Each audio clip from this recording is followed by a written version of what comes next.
Welcome to the Sid City Social Club for Friday, May 21st. It's good to see everybody.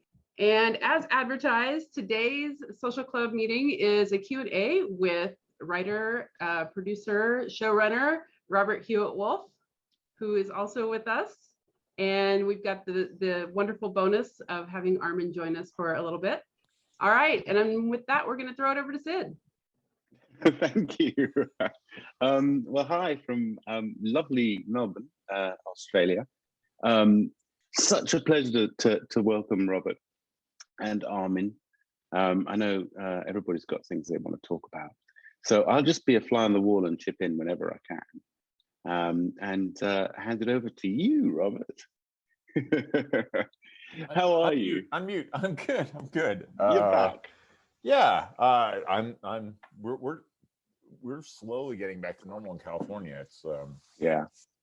All right. Well, we have several questions and submitted from fans, and a couple of people that would rather not be the one to ask. So I'm going to start out with one that was submitted, and it's for our writers, our novel writers. So for Armin and Robert, the question is: you've both written series or are writing series. How do you structure that? Do you go in knowing how many books it's going to be and what's going to be in each book, or does it evolve as you go along? When I started writing my trilogy, I knew how it was going to start and I knew how it was going to end, but I had no idea what happened in between. And it surprises me what happens. In fact, in the polish of book 2 that I'm doing right now, I'm realizing that I may want to change book 3 because of the things that I polished in book 2. So no, there is no definitive guide, map of how I get from place to place. It's whatever my muse whispers to me, and if I'm smart enough, I follow that muse. pretty much the same. I mean, when I wrote the first book, to be honest, because I'd never written a novel before, I pantstered it. I just free wrote. I didn't really have much of an outline. And in fact, if anyone's read the book, the ending of the first book was supposed to be the middle of the first book. And I just ran out of room. I just was like, oh, I guess this is the ending because I'm at 75,000 words. And then in my mind, I always knew it was going to be a trilogy, and I sort of really knew what the third book was going to be. But what I wasn't completely clear with was the second book. But when I finished the first book, I realized that the second book was basically what I thought was the second half of the first book, or a big chunk of it was. And then I added a B story. I took what I thought was the back half of book 1, and I added a giant B story, the Hop Kurt B story, if anybody's read the book, and also the POV of the human soldier who's attacking the Goblin City. I added those, and then just structured the whole thing back out. But yeah, there was a lot of flying by the seat of my pants, to be honest. It's called inspiration. Yeah. Why is it that some novelists don't end up writing on TV? Because they're the plot masters. They come up with their own novels, after all. Some of them, many novels, and yet time after time, you see that novelists aren't hired to write their own TV shows or even be in the writer's room to help with the plot. Part of the fun of my writing is the narration. It's describing the world around the characters. Which you can do, of course, in the script as well. But I think for me, I'm much more interested in creating a world than I am in creating dialogue, although dialogue is absolutely necessary. I just noticed what Rose said, that it's a completely different skill set, and that's 100% correct. It's also a completely different pace. So a novel is, 75 to whatever, 250,000 words or whatever, and you write it over the course of maybe a year or two. And a television show, you get a week or 2 at the most to write. It's 10,000 words. So it's a lot less words, but you have a lot less time. And also television writing is a team sport. You have to be willing to work with other people, good at that, able to hear feedback, all that kind of stuff. And a lot of novelists just aren't interested in that, which is completely fair. Like, why would they be? They're the master of their own universe. And so until the editor drops in and you get notes from the editor and the publisher. But yes, sure, but like the type of notes I got from my editor and my publisher on my novels were like, you know, we don't think this sequence entirely makes sense, maybe, and you know, can you maybe tone down the gabba yabba a little bit so people can understand them a little better? It's not like restructure the entire thing, please, you know, and turn in a new outline tomorrow, you know, and cut out these 18, you know, scenes, and it's just a whole different thing. It's just the pace is just so much faster, you know. Plus, in television, you don't have to describe the scenery or where people are and the spatial. Yeah, but also you don't get to write the inner life of the characters. You know, so one of the things about novels and why the characters are often so vibrant in novels is because you get to write the inner life of the characters. You get to do all this stuff. And I mean, I have a whole sequence in book 3 when one of the main characters is essentially trapped in her own body, but she still gets to have all kinds of dialogue because she's talking to herself, you know. And in TV, you would get nothing from that character, or you'd have to come up with some imaginative way to show her talking to herself. So it's just it's a totally different set of tools. Absolutely. When you're writing a mystery, whether it's in a novel or for the screen, how do you structure that? How do you start knowing what the answer is and work backward? Do you come up with a cool mystery and work toward the answer? How do you do that? Armin, do you have mysteries in your novels? I do. My novel is a mystery. So I know who does what. I know who's responsible for the crimes. That was part of the original idea. But laying in the suggestions or the hints is very tricky. You don't want to give too much away, but at the same time, you don't want it to be, oh my God, how's that possible? So you have to just bide your time and be careful and do that. But it also, as you get to the end of each book, since Robert and I have both written trilogies, you also want, I think, speed up the pace of the mystery towards the end, so that you leave the reader hanging, and you don't want to just have them go, oh, it stops, like Robert said. And in my first trilogy, it was the same thing, Robert. We just stopped. It just because that was about how many words we were supposed to write, and that was the end. It makes no sense whatsoever to end where we ended on the first one.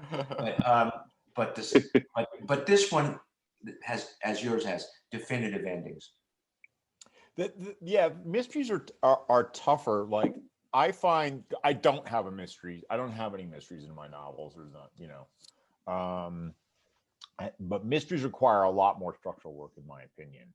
You really have to do the work to figure out not just who did it, but why did it, how did it, you know, and then also the clue trail that the lead character follows to understand the truth, and how it sort of like the series of reveals that are continually making the theory of the crime change. And so that's really tricky. And I find when I do mysteries, you can start any way you want almost. Sometimes on elementary, I would start with like 3, or on elementary, I would write down anytime an idea that I thought could be part of the show, no matter what, whether it was just like a B story or a moment or whatever, or an actual motive. I would write it down on a little 3x5 card, and I would stick it on a cork board. And then when it was time to come up with a story, I would sort of look at my cork board and I would think, like, which of these ideas sort of are speaking to me right now? Well, right now I really like the idea of the fake forging a mummy by murdering someone, you know? Okay. And I like the idea of just art forgery in general, that world. I like the idea of like doing a riff on this guy from Germany who forged all these paintings. So I would sort of start putting those elements together until I sort of had like a rough plot. And then I would start to try to figure out what the act breaks were, like what was the theory of the mystery in every act, and how was it twisted by the end of the act. So it's a lot more structural. It's a lot more like writing, I don't know, it's more like writing a sonnet than a free verse poem, if that makes sense. Nice. Yeah. When you're structuring a mystery, you've got to balance between there's got to be a big reveal, but also trusting the audience to follow the clues along with you, whether it's on screen or on the page. How do you do that? How do you write it in a way that you trust the reader or the viewer? I just trust that the reader will get it. I try not to repeat obvious things more than twice because I don't want to make it boring or repetitive. But I'm lucky because mine's a historical mystery. I can interweave both clues and history. And so you're learning as you go. So you're not only learning about the clues, you're learning about the history of the period as well. We used to call it the play along on elementary, and that's what the network called it too, was you want to make sure the audience is always with you, that they're seeing the clues. Sometimes you have to hit it a little harder than you might want to, you know. And we got a lot. That was one of the big things that we always got a lot of feedback from the studio and the network. I say the studio and the network, they were the same person because it was CBS, which was awesome. But she was really smart, and she was really concerned with that. Like, she's smart, so she felt if she was getting a little lost, the audience was probably going to get a little lost, and we might need to like highlight something a little more, hit it a little harder, you know, or maybe we needed one more clue or something like that. Because look, a lot of the fun of a mystery is the play along. Like, that's part of the attraction of mysteries. You want the audience to be engaged and trying to figure things out simultaneously with the detective, and hopefully sometimes even get ahead, even because there's a thrill to that, right? I got it, you know, I was right, you know. And so you want the audience to have a chance to be right and figure it out, and not just because like I think that person did it because they're the most prominent guest actor in the show, you know. Yeah. Do you find yourself having to cast with that in mind, knowing that people will automatically assume that it's that? Sometimes we would do a little bit of like cool stunt casting for one of the characters you'd meet along the way, just so we'd have like a big name or someone they recognized. Like, you know, we had an episode where we had, I'm forgetting the actor's name right now, and I'm actually forgetting the character's name, but he was one of the main guys on Heroes. Do like 2 scenes in an episode I wrote so that everyone would be like, that's it, that's the killer, you know, and then nah, it's not the killer. It's not the killer at all. So it's that kind of thing. Like, we would cast Sid if we never got to cast Sid on elementary. I think we might have reached out and he was busy, but he was very busy. But if we'd cast Sid, it would have been great to cast Sid like as the guy you meet along the way, because everyone would have been like, oh, Sid totally did it. Or Armin too, because I recognize those guys. They're from Deep Space Nine, and this is a Deep Space Nine writer, so clearly, you know, they're the murderers. This is the guy. Yeah. They look innocuous. They look like they have tiny parts, but that's exactly the guy. So yeah, there's just some trickery to it all. I'm gonna have Casey come on, and 1-year-old Motato. Hi. Morgan's birthday was on Tuesday. So it's been a year. It's been a year. It's amazing. Hi. I have a question for Armin though, and it's a Shakespeare question. Did you ever study first folio? And if you did, does that translate at all to like your understanding of how people communicate on the internet and on social media now? Wow, that's a large question. I did study the first folio. I don't see necessarily the connection between the first folio and the internet. Maybe you can educate me on that. Maybe I can put that in my novel. But certainly, I have studied the first folio. I have a copy of the first folio, not the real first folio, facsimile, right over there. And when you're doing a play, it's enormously helpful to see what they wrote. It isn't necessarily what Shakespeare wrote. The first folio isn't what Shakespeare wrote. It's what the people around Shakespeare thought he wrote.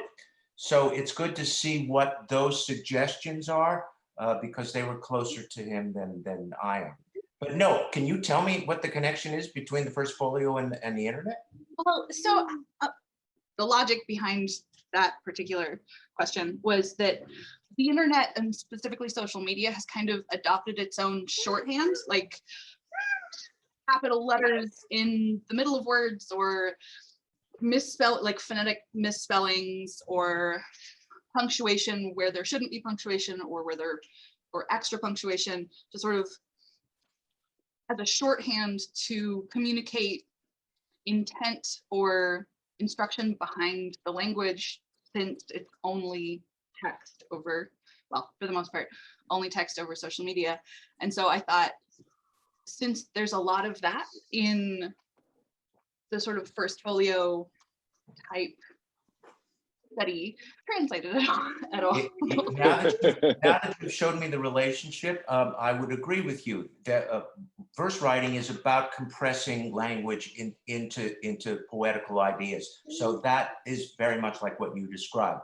And there is something in rhetoric, which is called a versus, where you abbreviate words, which is what sometimes makes it difficult for modern readers to read Shakespeare, because they don't realize it's an abbreviation, a one that they don't recognize.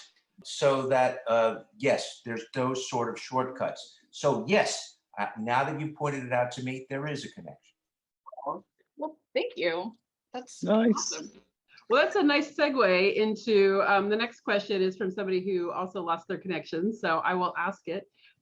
This person is a teacher, and they have a lot of at a high school, and they have a lot of students who are interested in working in filmmaking or theater in some capacity. So where does one start with that? Obviously, it's going to depend on whether they're interested in acting, writing, directing, etc. But I think the overall question is, where do you get training? Where does one start? There are myriad places to start. You can start with training, of course. You can go to school. You can go to institutional schools, or you can go to private acting schools, or private writing schools, or private directing schools. There are myriad ways to do it. I think, though, that if you're going to be serious about this, then you have to sit down with yourself and decide, where am I going to live? I think that would be the first thing you'd have to ask yourself. Where am I going to live? Because you can't direct, you can't really act in Oshkosh. My apologies to anyone who lives in Oshkosh. But you have to decide, am I going to live in LA? Am I going to live in New York? Am I going to live in Atlanta? Am I going to live in New Orleans? Because those are the centers now for acting. Now, if you're a theater actor, you might be able to get training at a regional theater and do an apprenticeship there. But there are hundreds of ways to get started on this, and each person's path is radically different from the person next to them. Thank you. That's a very practical consideration that I think doesn't occur to people until much further down the road. Yeah, I mean, it's also true for writing, and it's even more restrictive because you can do quite well starting out acting in Chicago, and do Steppenwolf. And that's where we got John Michael for Elementary. He was from the Steppenwolf Theater Company. There's ways to do that, but if you want to write television especially, you pretty much have to live in Los Angeles. Not even like Los Angeles or Atlanta it's like Los Angeles, maybe New York. There's also ways to get into TV writing by doing other kinds of writing and becoming incredibly successful at it, and then Hollywood might come a calling. And so that's possible too. Like you're a successful novelist or graphic novelist or playwright or whatever, and that stuff you can do in a lot more places. But once if you really want to commit to television writing, you kind of have to move here. I have a friend. He's having a tremendous amount of success now, but for 20 years, he lived in New Jersey. He wrote a lot of magazine articles and stuff like that. I did really, really well, but he never really got any traction in television until he moved to Los Angeles at like 40, I want to say. Yeah, that's really that's a story of hope, because it means that there isn't an age limit. So you can start any one of these careers at any time. You can break in at any time. It is easier when you're younger, to be honest. Like, it's definitely easier when you're younger in any of these careers. I know people who've tried to start TV writing at 40 and 50, and it is really hard. That said, yes, if there are some terrific actors who started at 40 and 50 years old. There is ageism in our industry, no matter where you are. After a certain point, if you haven't been established, it becomes exponentially harder to get started. It really because does. of ageism. one of the most important things if you want to be a writer director, what in that whole sphere at a young age and how to start is to gather around you the most talented people you can find who are friends and exchange ideas and start working on the idea of collaborating together. Because if you can't put that together at a young age, that group of people, you're going to have a real trouble putting together that group at an older age. And it's very impressive to see young people find 5 or 6 or 3 like-minded, exciting, creative people collaborate, because people really like to hire groups of people. They like to hire director and writer. They like to hire actors and directors. You know, they really enjoy finding young talent who are part of a group, who have been doing off Broadway, who have put together a couple of great short movies. So if you can find people who are like-minded, super passionate, and also you counter motivate. You find they get you out of bed on a Sunday, and you get them out of bed on a Sunday. They remind you about projects you thought you'd dropped or forgotten or lost trace of. So just getting together the group of people, that a kind of creative infrastructure is super important. Absolutely. One of the things that people like, there's a whole group of writers who live in New Mexico. You know, these are novelists, right? And there are a lot of fantasy novelists. I think that it was sort of originally Roger Zelazny who kind of like started bringing these people together, and that's the group that oh Jesus, my names are right out of my head right now. Are you looking at George R. R. Martin, and Melinda Snodgrass, and a lot of those other people who, like, if you see who contributed to Wild Cards, which is this anthology series that I think Melinda and George R. R. Martin, Melinda Snodgrass and George R. R. Martin. They did, and I recorded for them. Yes, yeah, absolutely. And so, like, that list is their group. You know, it's not entirely their group, but a lot of the people that are in there that are a lot of pretty well-known science fiction and fantasy writers. They're a writers group. I think they're called the Scribblies or something like that. Also, if you do move to Los Angeles, that's one of the reasons people take classes. They meet people in classes that they strike it up with. If they're actors, that might be like Second City or Groundlings, or Armin's Shakespeare class. Yeah. If it's writing, it might be, UCLA Extension or UCLA itself or USC or Loyola. And they're people that they may work with for the on and off for the rest of their lives. I love the idea of having this company of not just actors, but the whole constellation, as it were. Christine has a very good question to ask. Hello. Hi, Christine. Robert, I saw your Twitter thread about female characters that you identify with, and the idea that you were seeing men say, "Oh, I can't identify with a woman. That's weird." But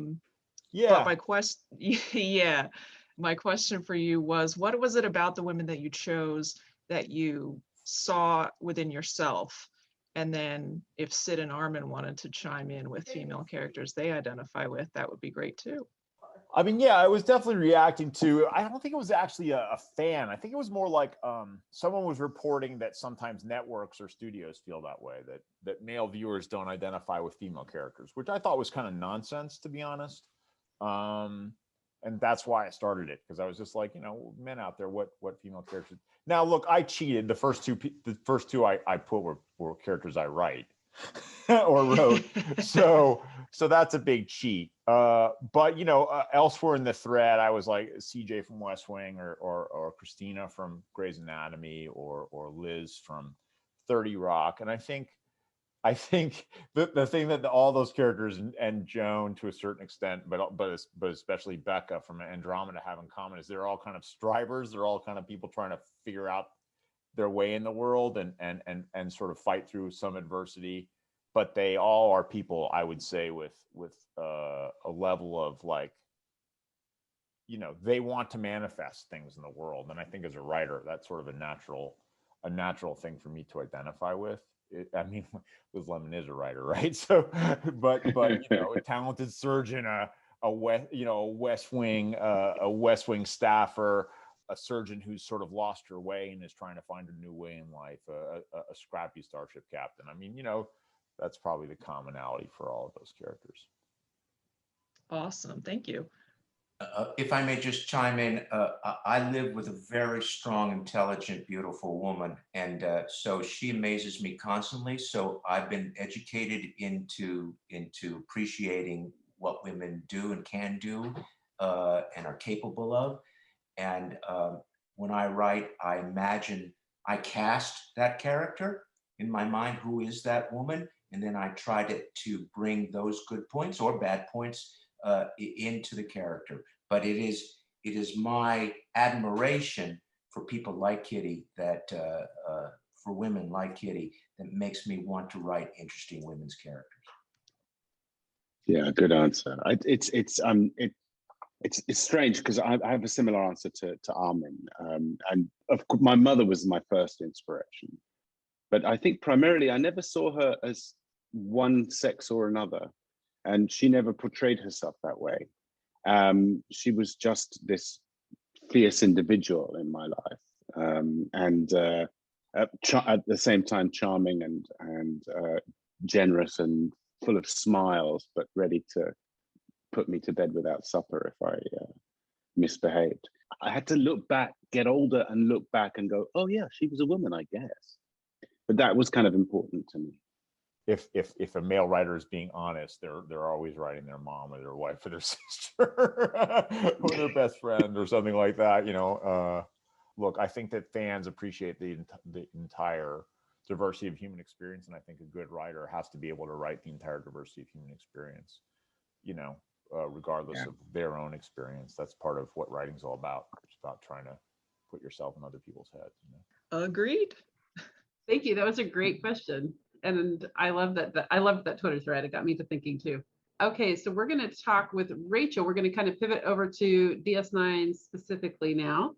And Rachel has a question. I looked through the DS9 episode list to see which ones you were listed as, written by or teleplay by, and noticed that you were centrally involved with some of the major episodes that developed the relationship between Bashir and Garrick. I was wondering what kind of instructions or feedback you got from the producers about what you could or couldn't do with that relationship, especially given that after the season 5 two-parter, the level of interaction dropped off pretty steeply. I don't think anyone was saying not to write Garrick, that's for sure. And to be clear, like by season 5, I was also a producer. They did not want a romantic relationship. I would say that would be fair to say. The studio and the network were not interested in that. This was 20-something years ago, so times have changed. And I think we always wrote that as subtext, especially from Garrick's point of view, and Andy certainly played it whenever we gave him a chance. But that just wasn't a relationship. That nature of that relationship wasn't something that the powers that be would have been comfortable with at the time. And I think Ira talks about that in the documentary a little bit, about how that probably is one of the, if we fell short, that's a place where we fell short. We weren't as progressive in portraying LGBTQ, etc. relationships, although we did more than most to some extent, you could argue, but we were not an exemplar or a torchbearer in the way we probably in an ideal world could or should have been. And as far as the relationship dropping off after that two-parter, I mean, I left after season 5. That was my last season, so I can't really speak to that or why that might have happened. I think certainly it was a relationship that we were all very invested in when I was there. Sometimes those things are just a matter of not finding the stories to make it work. I mean, it's very hard to come up with 26 stories a year that you love, and sometimes you just fall short in generating ideas for specific character relationships. And so there's probably, long sections of the show where there's not a lot going on between Kira and Dax. And we really thought that was a really interesting friendship that we wanted to always portray. But I hope that answers your question. Yeah, basically. Given my family background and stuff, like I don't know if I've said this before, but my father came out when I was like 20 something years old. I certainly would have loved to have written that a little more overtly. I have a very specific episode-related question, if I can sneak that in there. In Purgatory's Shadow, what in your mind was Garrick thinking when he let Bashir listen in on his last conversation with Tane? I think it's sort of twofold. I think that he was very invested in having that conversation no matter who was hearing it. But I also think that I think he was comfortable with having Bashir as his witness. I think that he had a kind of relationship with Bashir. Bashir, in a weird way, was one of the only people he could really be honest with in the entire world because of the nature of their friendship and because of what they went through in The Wire, especially. Even though he lied to him left, right, and center, there was truth in all that, right? And so I think, in a way, it was very important to him to have that conversation. I think he would have had it no matter what. But I think it was easier for him to, knowing that if Bashir was going to hear it, that was probably okay with him. Was the intention originally, once you realized how great these two actors were playing off each other and the potential for these two characters, was Garrick supposed to sort of mentor Bashir into espionage, or was he actively trying to prevent him? What was the intention there? Because it seemed like there were elements of both happening. I think Garrick is a complicated fellow and doesn't always I think in the moment, there's probably part of Garrick that just enjoyed those conversations, just liked having a friend and really felt that there was something about Bashir that made it easier for him to relate to him and talk to him. And he just found those conversations fun. So he just kept them going. I mean, this is a guy who is friendless and alone, and here's a handsome young doctor who's willing to talk to him about his life. So I think that there's a certain amount of just sort of fulfilling that need and that loneliness there. Beyond that, I do think he thought of himself as a mentor to Bashir. Look, Bashir is for sure at the beginning of the show, with the possible exception of Jake, the most naive character with the most to learn in the entire cast, right? He is young. He is socially somewhat awkward sometimes. He is eagerly, he's a little colonial even, in his attitudes. He has a lot to learn. And I think that Garrick enjoyed having a pupil too, having someone to sort of help and guide and help grow. And there was sort of, I would say that that relationship was avuncular, probably. That would probably be the best,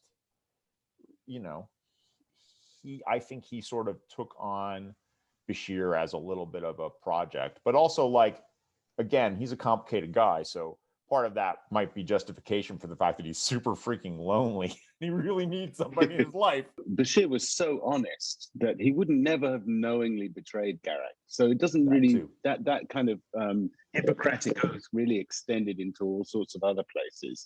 And he would not betray his confidence. And yet Garrick probably would have been delighted if you had, that's the other. Yeah, he would have been very proud if Bashir had betrayed him.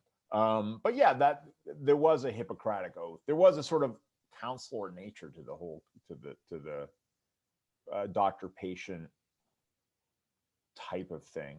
Mm-hmm.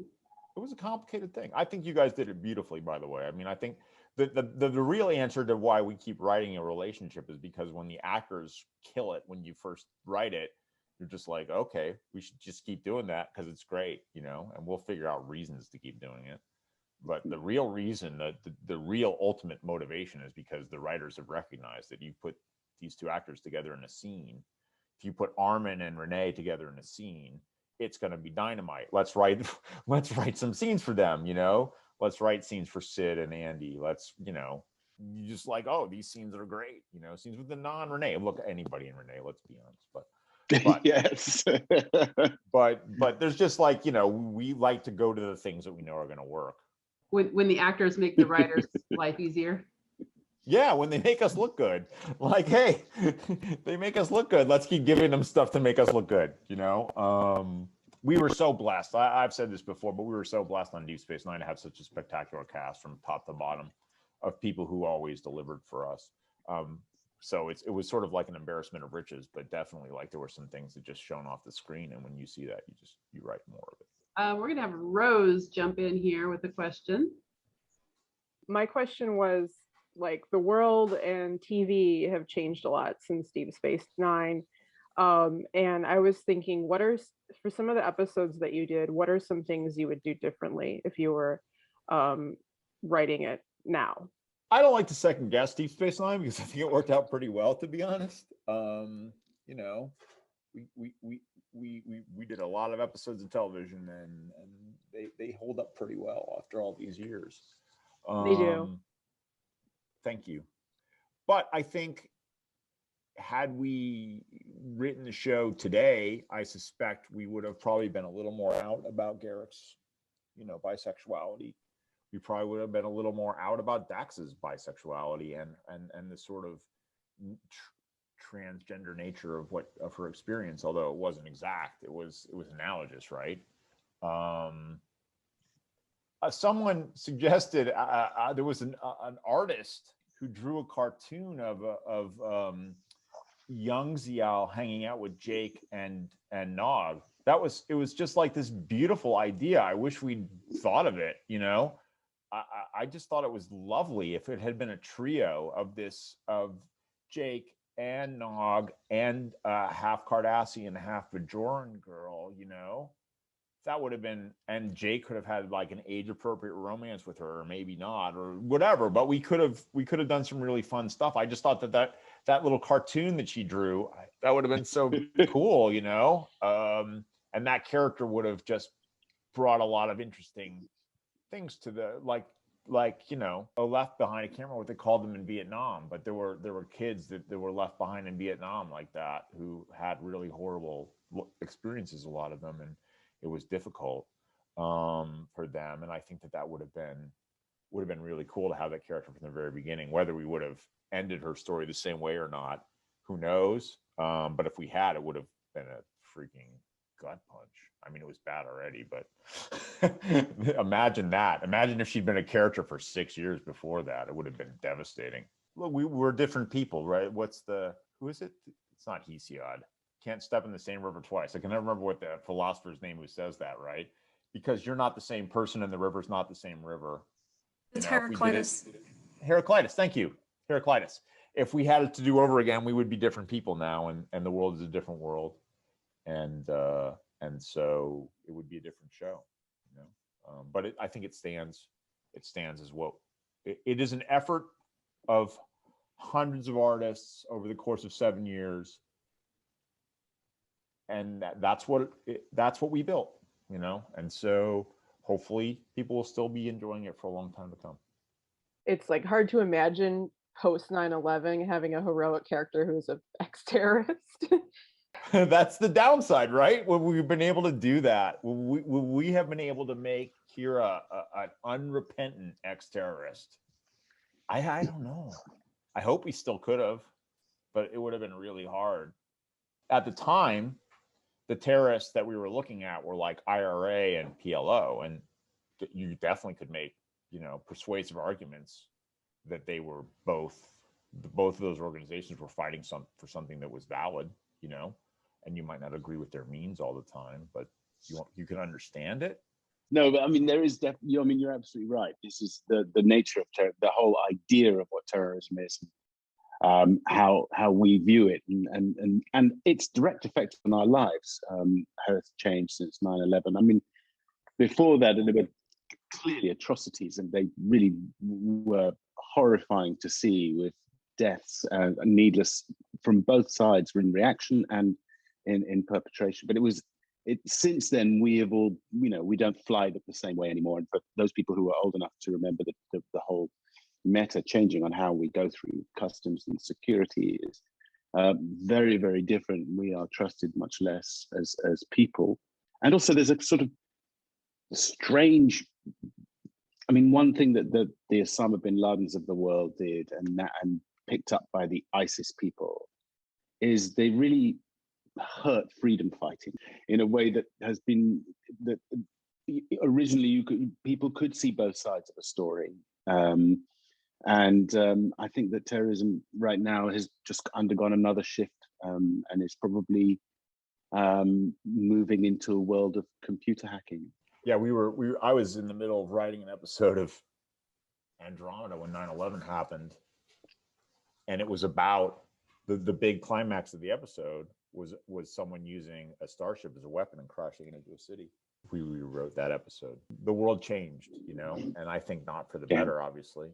But I'm glad we were able to do what we did. I'm glad we could cast Sid as Bashir, and you know, because for a while there, unfortunately, the kind of roles, you know, available to people with African or Arabic backgrounds got really not very interesting and not very fun in any way, shape, or form for anyone involved. And we were a product of our times, and that has both positives and negatives.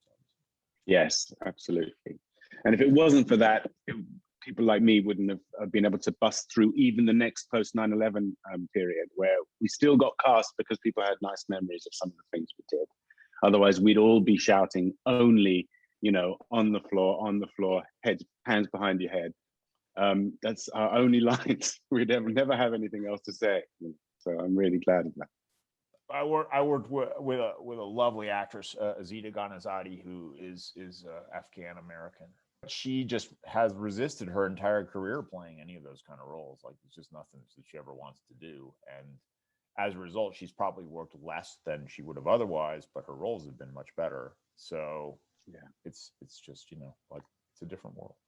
It is a tribute to the Star Trek franchise that the casting rainbow of people that we had, not only on our show, but on all the shows, we broke many barriers, the franchise did, as far as casting outside of what was then the type.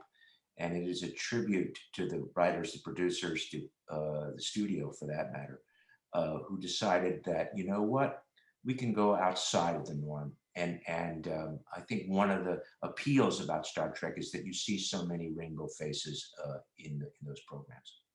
And that's all credit to Roddenberry, right? I mean, because he was way ahead of his time with that. And God bless him. He was groundbreaking in that way that he approached casting, in a way that most shows of that time just weren't doing. You know, to have an integrated cast the way he cast it so early on was pretty groundbreaking. Okay, we're gonna go over to Zoe and friends. Hi. We're watching Deep Space Nine for the first time, and whenever it says Robert Hewitt Wolfe as like teleplay or written by, I like point and like cheer, because I know there's gonna be a really good intimate like character moment that's gonna blow my mind. So anyway, my question is, how do you find those moments in a script, and how do you make them work in a way that feels so realistic? Yeah. Oh, wow. If I had to intellectualize a little bit, the answer is every scene, from my perspective as a writer, every scene should be a great character scene. Like, you should be, that's the number one thing that a scene should be. So I feel like I and the other writers, especially Ira, who really was the guy at the end of the day calling the shots and who was teaching me, you know, who was my mentor. We were always approaching scenes looking for those really fun character moments. That was always something that was like high on our priority list. Again, like, we had the cast to do it too, right?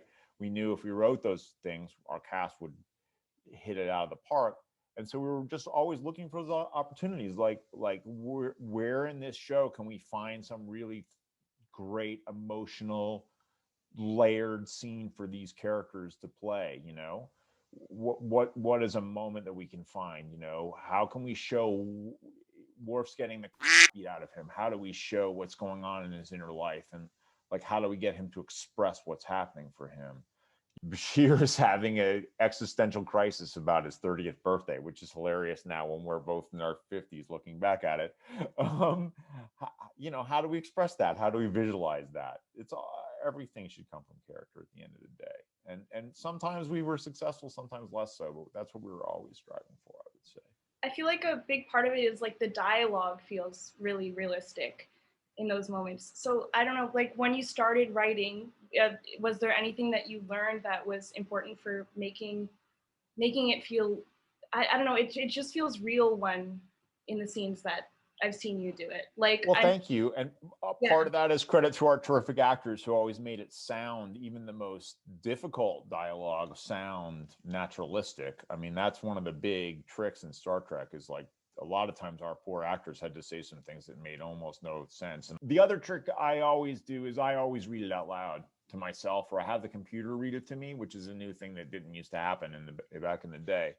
So I can hear it, because I think it's really important for television to hear your dialogue before the actors read it, and make sure that it rings true to the ear, not just to like intellectually when you're reading it. That's a different thing, right? When you read something, it doesn't have the same resonance as when you hear it out loud, when you read it to yourself, or even like having the stupid voice of the computer read it to you.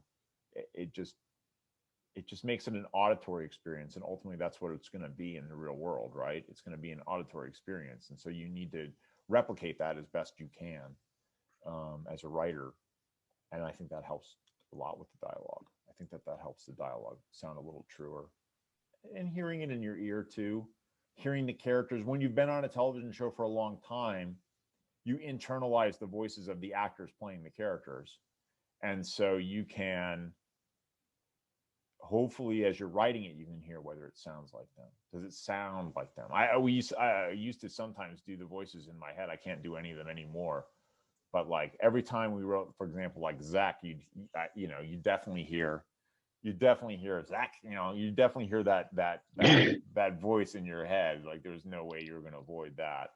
That's a very useful tip. Sort of, is there, I know like the very basic difference between when it says it's written by versus teleplay, but I'm wondering, are there any significant differences in your creative process when you're doing one or the other?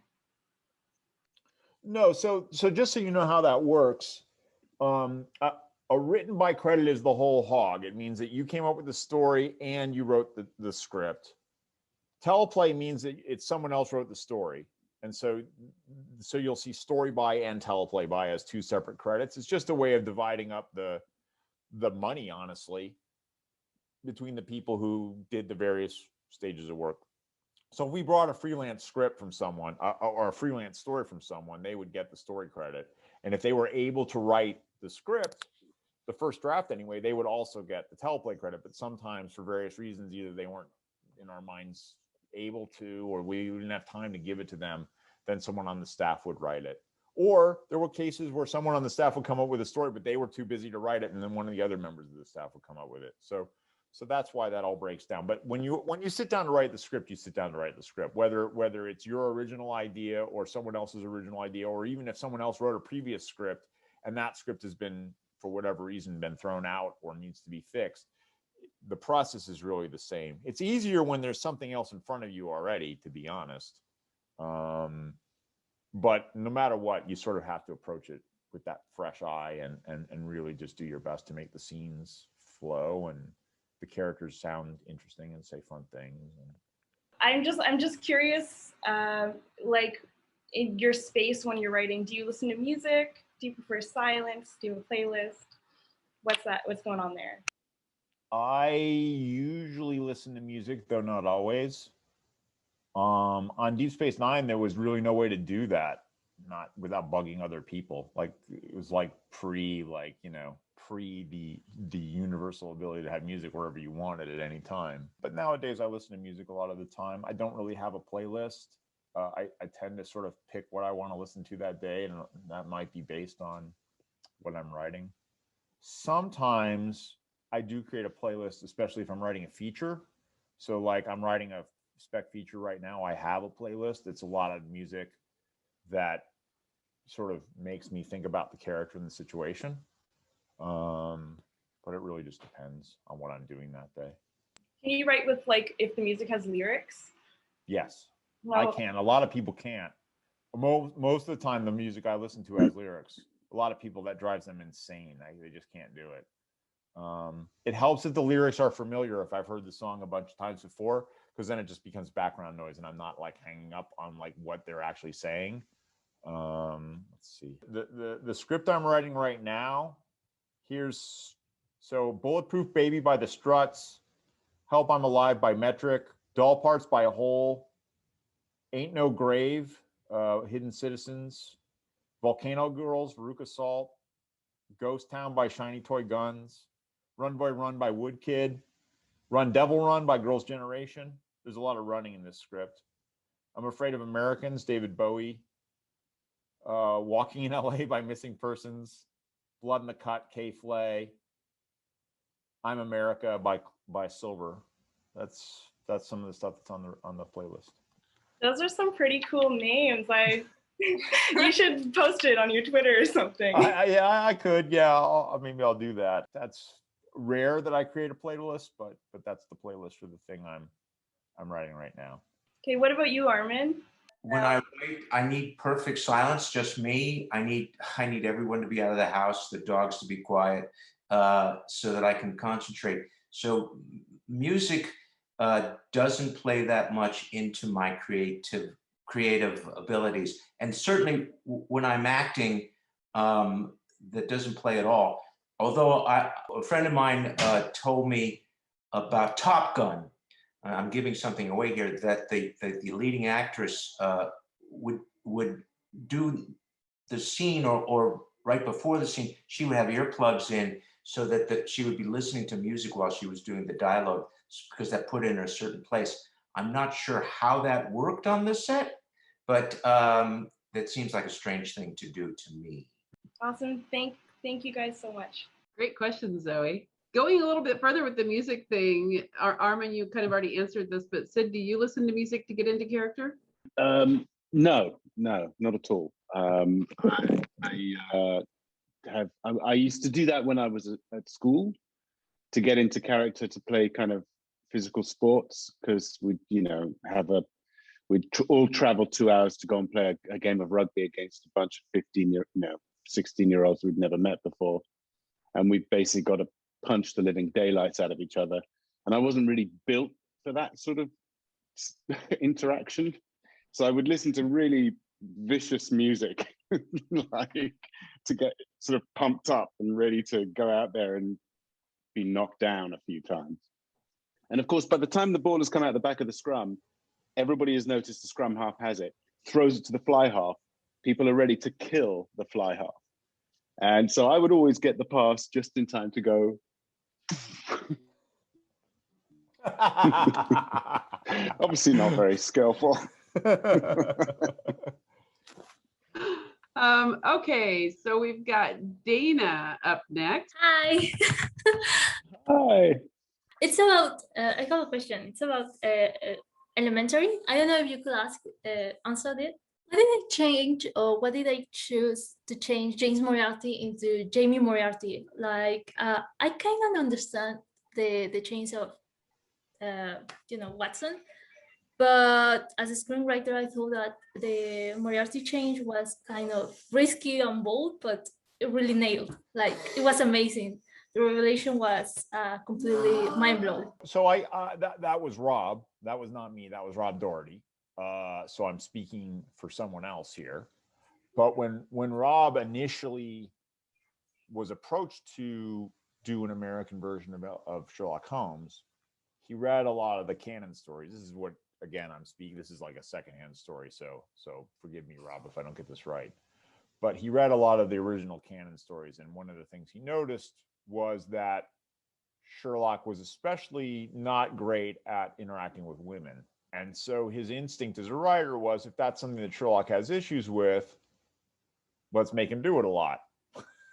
And so that's why his instinct was to make John Watson, Joan Watson, and then the whole backstory of Irene and Moriarty and how that all went down, was that, and I think it was also what's driving this addiction, this sort of grand betrayal to a certain extent was driving it. The woman he loved turning out to be, one of the worst people in the world. But I think that was Rob's sort of instinct of how to drive this character, and so that's, I think, where it all came from. Mixing the Irene's and Moriarty's identity, why?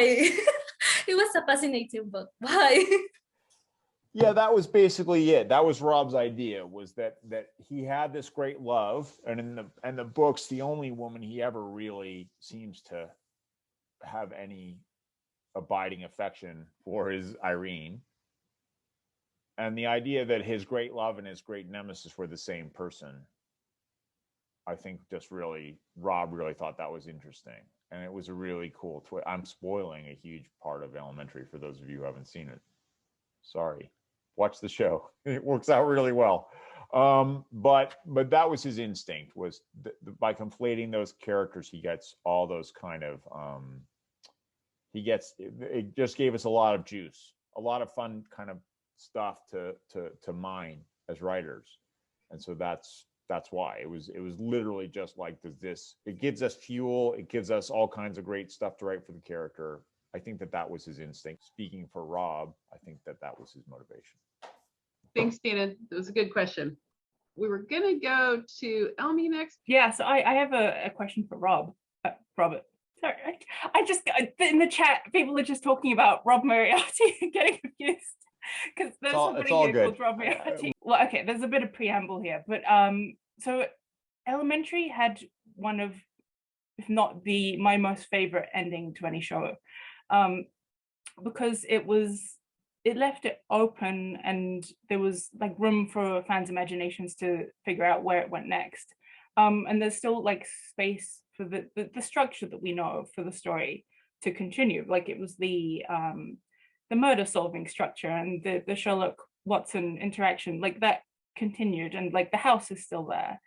Me as a fic writer, and I think a lot of fans, I wouldn't say every fan, but I think a lot of fans, particularly the people who read and write fan fiction, like we return to the same worlds for familiarity and comfort. And I personally find certain endings hard to enjoy because too much is different. Like too much has changed by the end. Like they'll kind of sideline us with something that wasn't expected in the narrative. So a lot of it. So the familiarity is absent. And everything the fans love for years becomes basically unrecognizable. And that's especially true of like a rigid storytelling structure. But when you're writing for a show, I mean, you're writing for a huge audience and you know that nobody is ever going to agree on everything.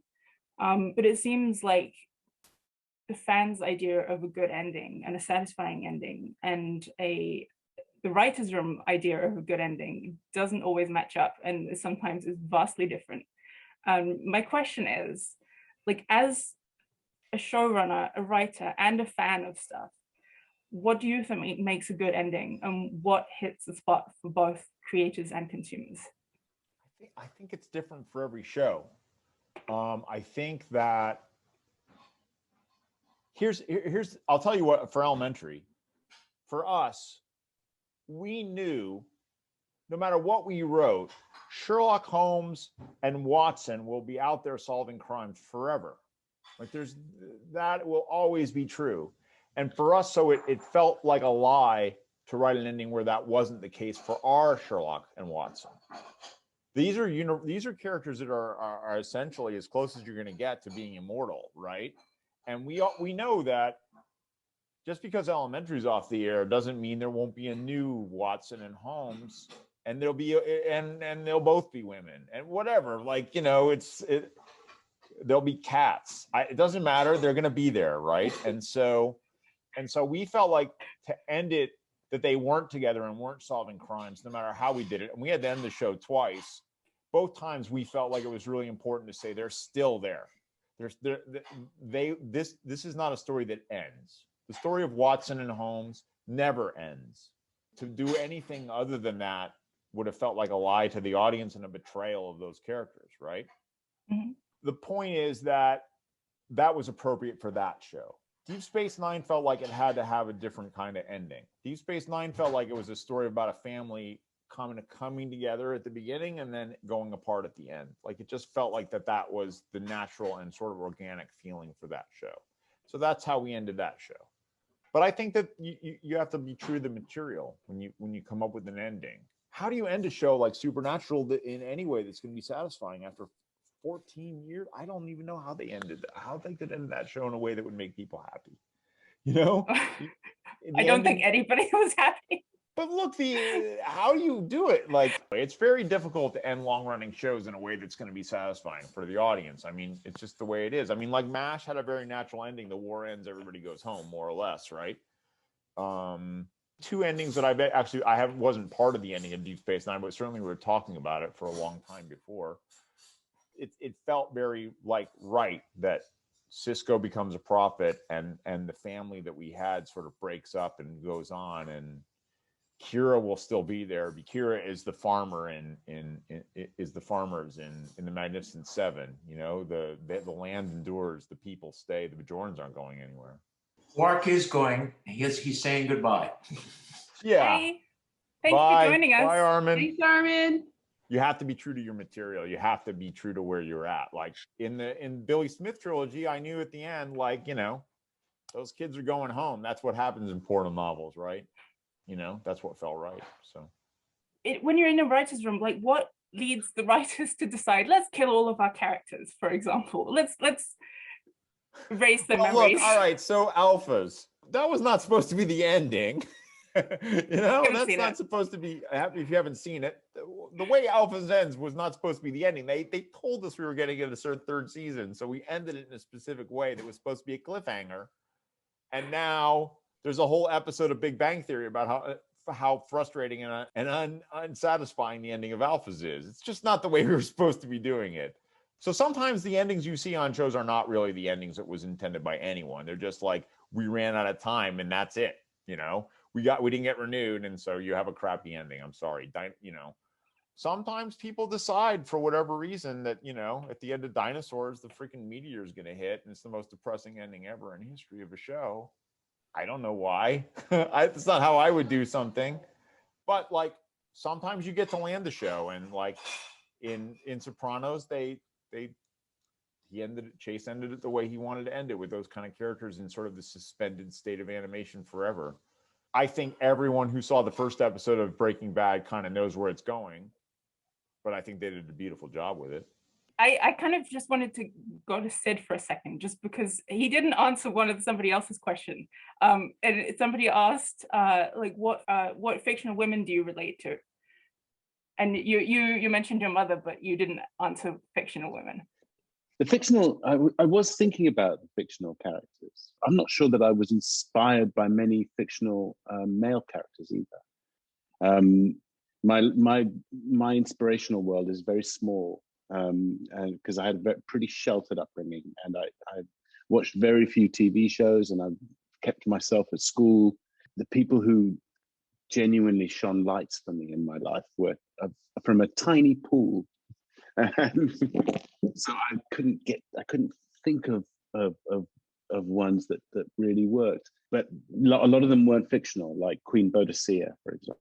There was a moment there where I found Joan of Arc to be really exciting, but then I was really unsure about her as whether or not this was apocryphal or true. I thought a lot of her life seems made up to me.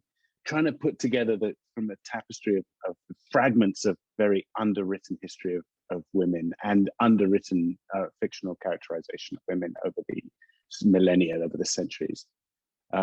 Really, unfortunately, you don't get Pope Joan, another character that I really found inspiring. And again, not entirely sure of the veracity of those stories. What fictional characters did inspired you? Me or you? That's a hard question. It's hard, isn't it? It's hard because it's woefully underwritten and woefully underrepresented. I've got to say it basically the same answer as you, is basically my mother. And you know what? The one person that has done the most for me in terms of representation in my entire life has been Mel. I am not kidding. There you go.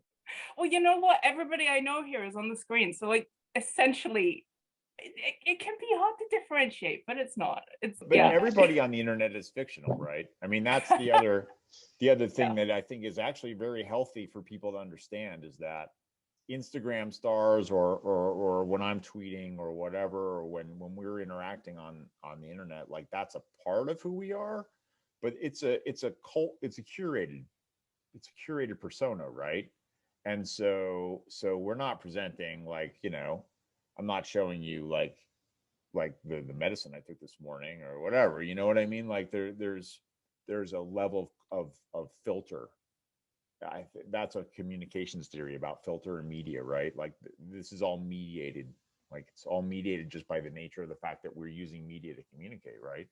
It's all somewhat fictionalized. We're all somewhat fictionalized characters unless you're interacting with someone in real life.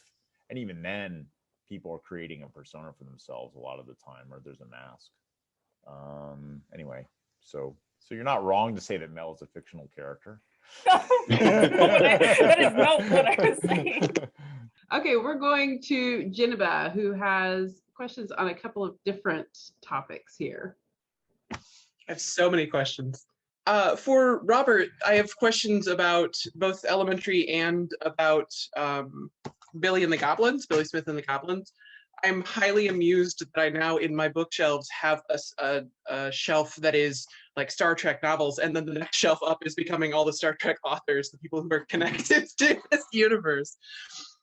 But for elementary, we talked a bit already about gender roles and the bits of casting. But one of the questions that I had is that in season 3, the introduction of Kitty Winter helped sort of offset how Joan Watson's relationship was changing, but it did again give Holmes another sort of broken female protege with a deep sense of self-alienation. So as y'all were thinking about the trajectory of elementary show, was that a shaping of the character deliberately in Watson's mold, or was it some other sense of how Holmes was developing, or were you just like, this is the like anti-femme fatale that we want to put into this particular space? Kind of thought about it, to be honest, in a weird way. Sherlock and Joan are a family, and one of the things families sometimes do is bring in a new member of that family, and it causes challenges to the pre-existing relationship, whether it's an adoption or even just like whatever, however you're bringing in a third member of your family. So we just thought that it was an interesting way to sort of explore the state of Sherlock and Joan's relationship. How would they handle this new person? And we also thought that Kitty in canon was a really interesting character. She's in one story, but she's very much a woman who could be seen as a victim who is not, you know, or who does not identify as a victim, or certainly doesn't like live out that sort of victim story. Like she takes control of her own narrative. I think we really wanted to explore that character. It just seemed like a cool character, the same way Shinwell seemed like an interesting character in canon that we could modernize and explore. That was sort of what we were thinking about Kitty. Yeah, she's damaged, but so is Sherlock, right? Everybody in this little family was damaged, right? That was part of the. Joan is damaged, but like you could argue Sherlock is more damaged than any of them, although Kitty is probably more damaged than Joan. So we were trying to explore that, like the idea of a character who's been victimized in life, but is still actualizing themselves and isn't going to let that define them. You know, we thought that was an interesting story to tell. God, did I answer the question? Tell me if I answered the question or not. You did, and you actually led into one of my other questions. Oh, good for me. Well done. You're very good at this. But that in the language that you use of that Sherlock is damaged, that is one of the things that of the adaptations, especially the more modern adaptations of the last 50, 60 years, that Elementary sort of skives off with, is putting Holmes's canonical drug use front and center as a problem. And it is such a great show. And just as a footnote, thank you for writing a show that looks honestly at working with, living with, loving addicts and recovering addicts and how intense that can be. So was that, because one of the things about the ways that adaptations over time want to work with Holmes is to try and find a humanizing portion, that like Jeremy Brett has so many interviews of trying to find the human connection with John Watson, and BBC's Sherlock did that, and so much of why the 40s Holmes hasn't aged well is that Basil Rathbones is so inhuman in a way. But so was, in the conversations of creating this, was that one of the moments where you're like, this is the in to making a 3D modern character, or was it something else that then you were just like, oh, and also this is helpful? Again, I can't speak for the generation of the character because that was Rob, and that was done, basically that was him by himself, and somewhat we're working with Carl Beverly, who's the non-writing executive producer. That said, having had conversations with him, I would say yes. The idea of like putting the addiction front and center was definitely both an attempt to modernize him and to humanize him, to lean into his broken spaces, I think was Rob's instinct. And it also distinguished it from other shows where they really, I mean, the BBC show it certainly explore his neurodiversity, but it doesn't, and his sociopathy or whatever they want to call it, but it didn't live with it in the same way that we wanted to live with what was making our Sherlock tick. His wiring, how he was different, what was different about the way he approached the world, the things he was struggling with, his demons. We really wanted to get into all of that because we were trying to do something that I would say is like maybe one of the more grounded versions of Sherlock ever. We wanted that character to have his feet at least somewhat on the ground, more so than the Robert Downey Jr. version or the Benedict Cumberbatch version, which were a little more hyper real, I think it would be fair to say. We wanted to explore as much as possible the most real, grounded version of Sherlock that we could create.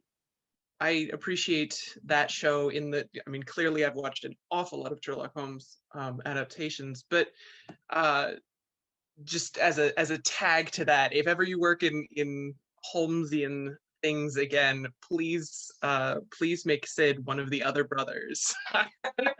Because I have the feeling that not Sherlock, but one of the Holmes boys would be a hilarious and interesting role for you.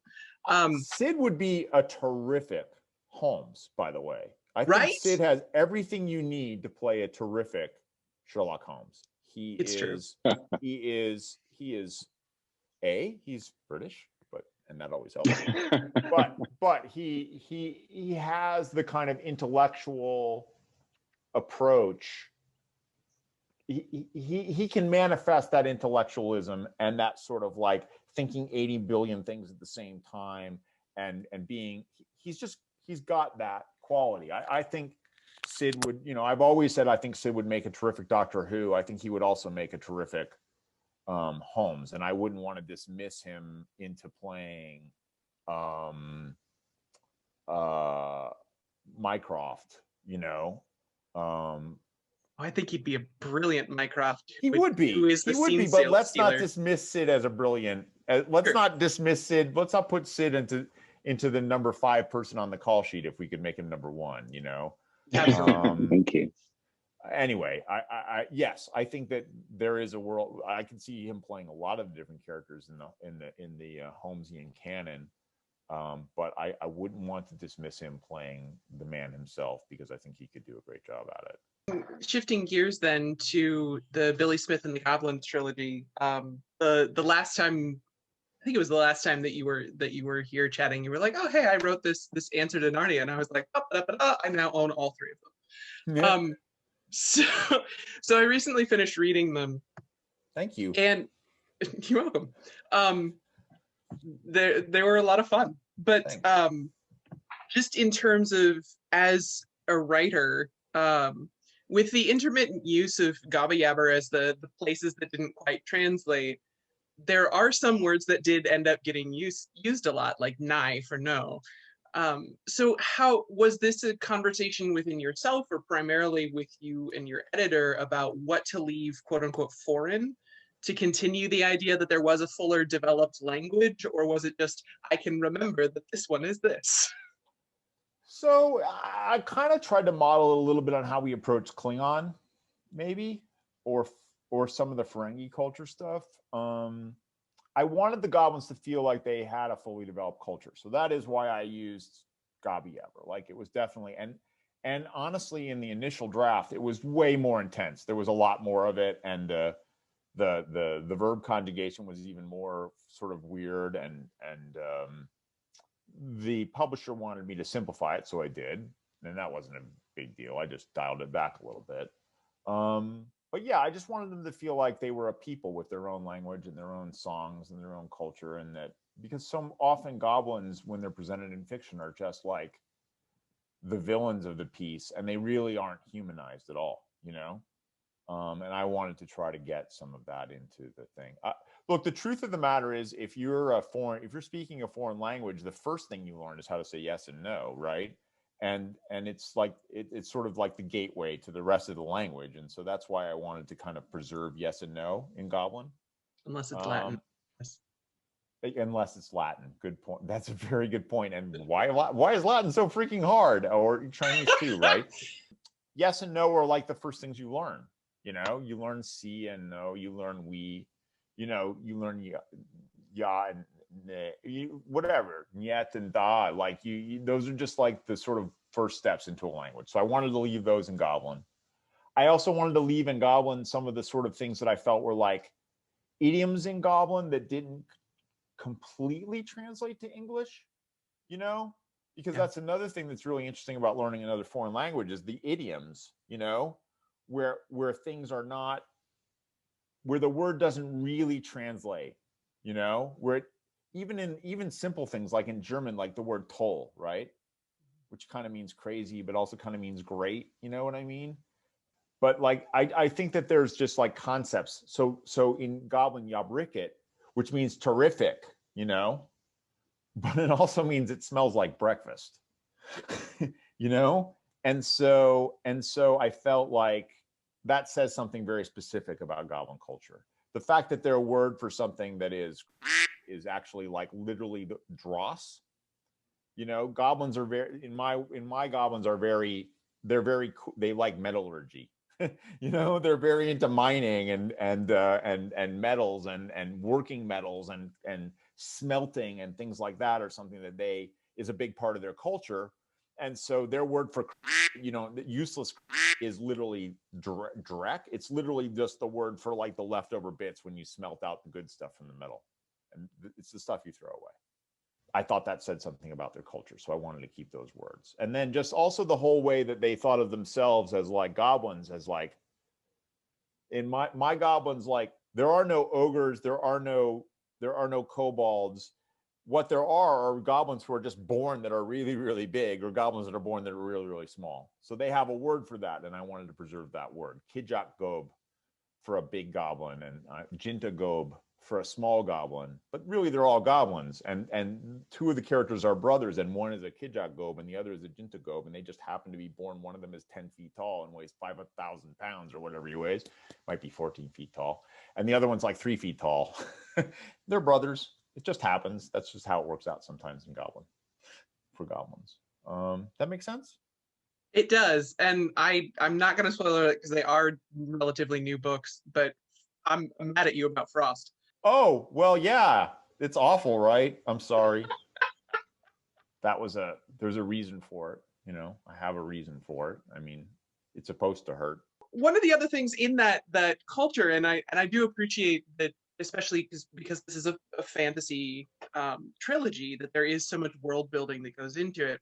So fair warning, in my real life, when I'm not a fake person on the internet, I'm a pastor. So the fact that you weave religion into both of these cultures in terms of the Hanorrians and the goblins, and that they are fighting over who's worshiping the right gods, was, you know, this, hi, I'm here, let's talk. Sure. Look, I was a lector and a Eucharistic minister. Let's get into this stuff. Sure, why not?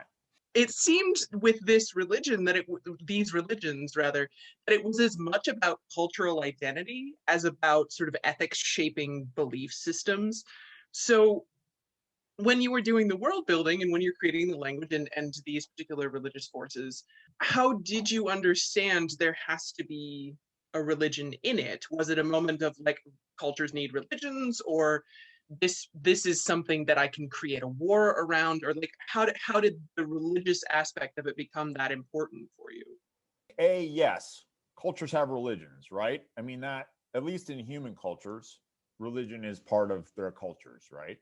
And so I think that was part of my instinct to create a fully fleshed out culture, was they should have art, and they should have food, and they should have, you know, religion and all that good stuff. But I think also one of the things that I think is interesting to me is that we tend in Western society today, modern Western society, to confabulate philosophy with religion. I kind of wanted to unhook those things a little bit. In other words, I think it was interesting to me that the goblins could worship night and darkness, and see that as a good thing. Like they see the comforting, calming, cooling aspects of night, right? The sheltering, the maternal aspects of night in a way. Like they worship Mother Night, right? And the humans worship Father Sun. And there's sort of this built-in patriarchy to the human culture, the Hanorrian culture. And there's this sort of like leaning into the matriarchal a little bit in the goblin culture and how they identify those things. But the other thing I wanted to do was sort of separate, to a certain extent, the mythology and the philosophy. So like the goblins worship darkness and night and the moon and all that stuff, but they're also like sort of stoic in their philosophy, right? And those are two completely separate things. They have a philosophy that is separate from their religion. You could easily have those things be completely separate.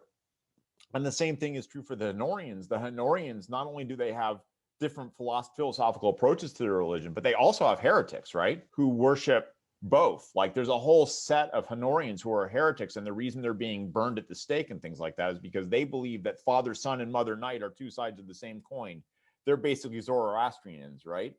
They're dualists. And maybe even more than Zoroastrianism, they don't identify either of them as evil, right? Zoroastrianism still identified like light and dark as two aspects of the same coin, but they were still like the light is good and the dark is bad. And the thing I thought was kind of interesting about creating the Celestials is that they don't see it that way. They see them as both good and both necessary and part of the harmony of the universe. And that I thought was, look, if anybody's right in the books, it's the Celestials, right? if there's such a thing as right, if there's such a thing as authorial point of view on the religion, the goblins and the Hanorrian mainstream religion are both seeing only half of the truth, and the Celestials have it right, that they're both important and that there's a balance in things. And ultimately, that's one of the main characters has to learn how to like implement that balance in their actual life. I'm trying to avoid spoilers here. It is something that goes through all three books, but all three characters, that if anytime any of the characters swing to one extreme, whether it's in their philosophy or in their morality or in their prejudice or whatever, anytime somebody gets out of that balancing center, that's when they become a problem. And it is burning them to, no, you've got to have both. You've got to hang out in the middle space. That moves not only the plot forward, but also the growth of the characters themselves. Two questions off of that one being, since this is written for kiddish type age. 10 to 14-ish, Yeah. theoretically. I don't care who reads it, but that's theoretically that's what the publisher thought it was for. Good, because I am neither 10 nor 14. Or are you? But we're all 10 to 14 in our hearts at all times, right? So given that you are writing this for an age group that is in that wild swing of not at all balanced, just not at all. Like, yeah, exactly. Was that something that you were keeping in the back of your head of, I'm imparting a kind of moral to these kids, to these readers, or was it just this is my understanding of this particular world? I feel like if you're writing for 10 to 14-year-olds, you sort of have a responsibility, right? I mean, if you're writing for young readers, and theoretically some young people are going to be reading these things, I feel like it's my responsibility as an author to maybe impart some usable lessons as subtly as possible. Like I do not want to get on a I don't want to be like get on a freaking soapbox and preach. But I hope I'm giving kids who read the books some sort of moral takeaway, some sort of like lesson in life. All three of those characters, there is wisdom in Billy and Kurt and Lexi.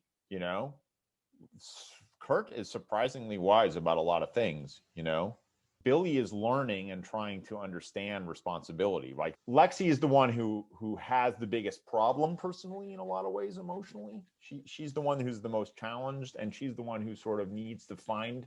She is the most 10 to 14-year-old of all of them, although the characters are 15, 16 years old, right? She's the one who's the most struggling with that sort of trying to find that emotional balance in her life. So she's the one who has the most to learn. I did want to try to at least like teach something if I could. One last question that because you have characterized this before as a response to the Narnia books, and because there is that very clear delineation, is this something that you see yourself returning to the world, or is this one of those things where you wrote your piece and now you're done? I'm going to be really honest here, because Good. Why not? Because we're all friends, right? The 100 of us. I didn't get paid that much for these novels, and at the end of the day, I make my living as a writer. That's how I pay the bills. And so it'd be tough to go back to this, to novels again, unless I was going to see a little, the amount of effort versus the amount of money that I can use to pay my mortgage and pay my bills and maybe go to a nice restaurant. For the novels versus television or movies, it's just night and day. Like, if I were trying to make a living as a novelist, I'd be starving right now, So I don't know. I don't know if I'll ever go back to them. I'm glad I finished them. I wanted to sort of tell the beginning, middle, and end of this story. I wanted to leave these characters in a cool place. I wanted people who got to read them to have the full experience, And I'd love to write another novel again. It's really about economics. That's the honest to God truth. Yeah, but if I did go back, I would probably tell stories. It would be Boy and His Horse, right? Or Silverchair. I would probably tell a different story in this world. I probably wouldn't. Billy and Lexi and Kurt's story is done.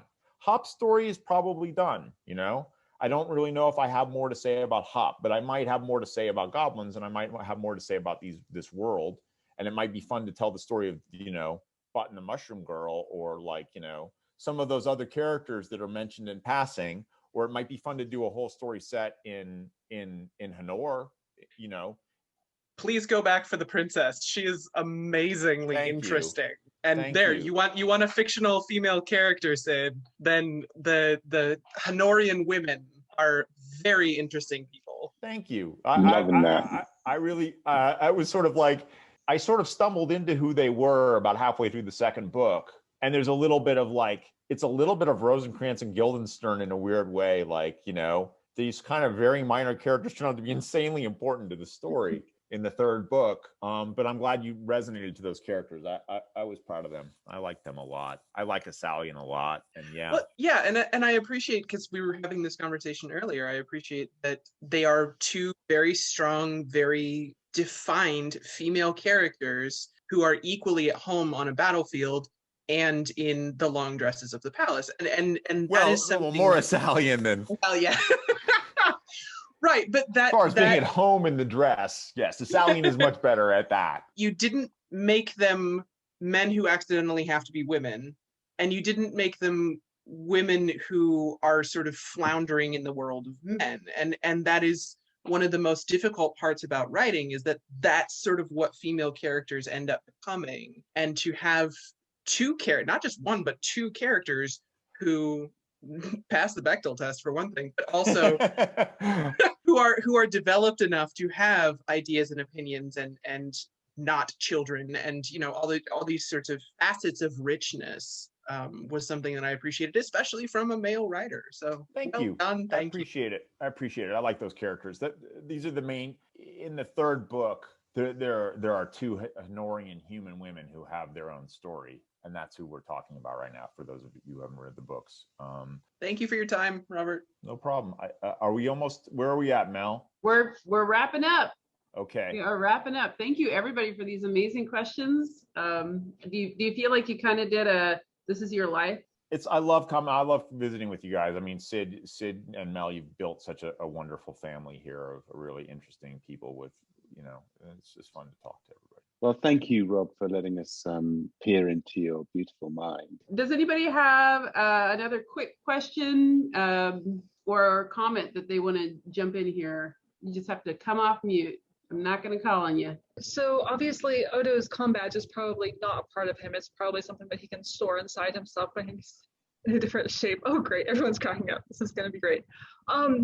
So say Kira took Odo on a field trip down to Bajor. How many snacks could Kira conceivably pack into Odo? Snack pack Odo. Oh, like what's Odo's carrying capacity? Yeah. For additional objects? Yep. Wow, that's a really good question. Like, clearly it's greater than a few grams, because he can carry that. He's like Christopher Walken in Pulp Fiction with the watch, right? He's got that comm badge. I feel like Odo's probably got a carrying capacity of like a small igloo cooler. You could probably get like a 6-pack of beer in there, or sodas, maybe a bottle of wine, some cold cuts, maybe a plate or two, and a decent picnic. You could probably store a decent picnic inside of Odo. However he does it, not much more than that. I don't think you can get anything. He's not bringing down like the barbecue grill or the tents. Like, he's not the full camping gear, like a picnic max. Excellent. Thank you. Gosh. Questions you never thought you'd answer. Thank you for being brave enough to do that, Jackie. It's fun hanging out with you guys. So, and so anytime I'm available and you guys want to have me, I will do it. We've got some cool things lined up, some things in the works. So I'm glad that people are enjoying these kinds of Q&As. Yeah, you're doing a great job, Mel. Well, you've given us a lot to work with, because it's all about your projects. Oh, gosh. Bringing Robert on to talk about his other work. So, all right. Well, thank you, everybody. Thank you so much for joining us. Robert, thank you again. Always a pleasure. Thank you to everyone. Yep, always fun. Nice seeing you all.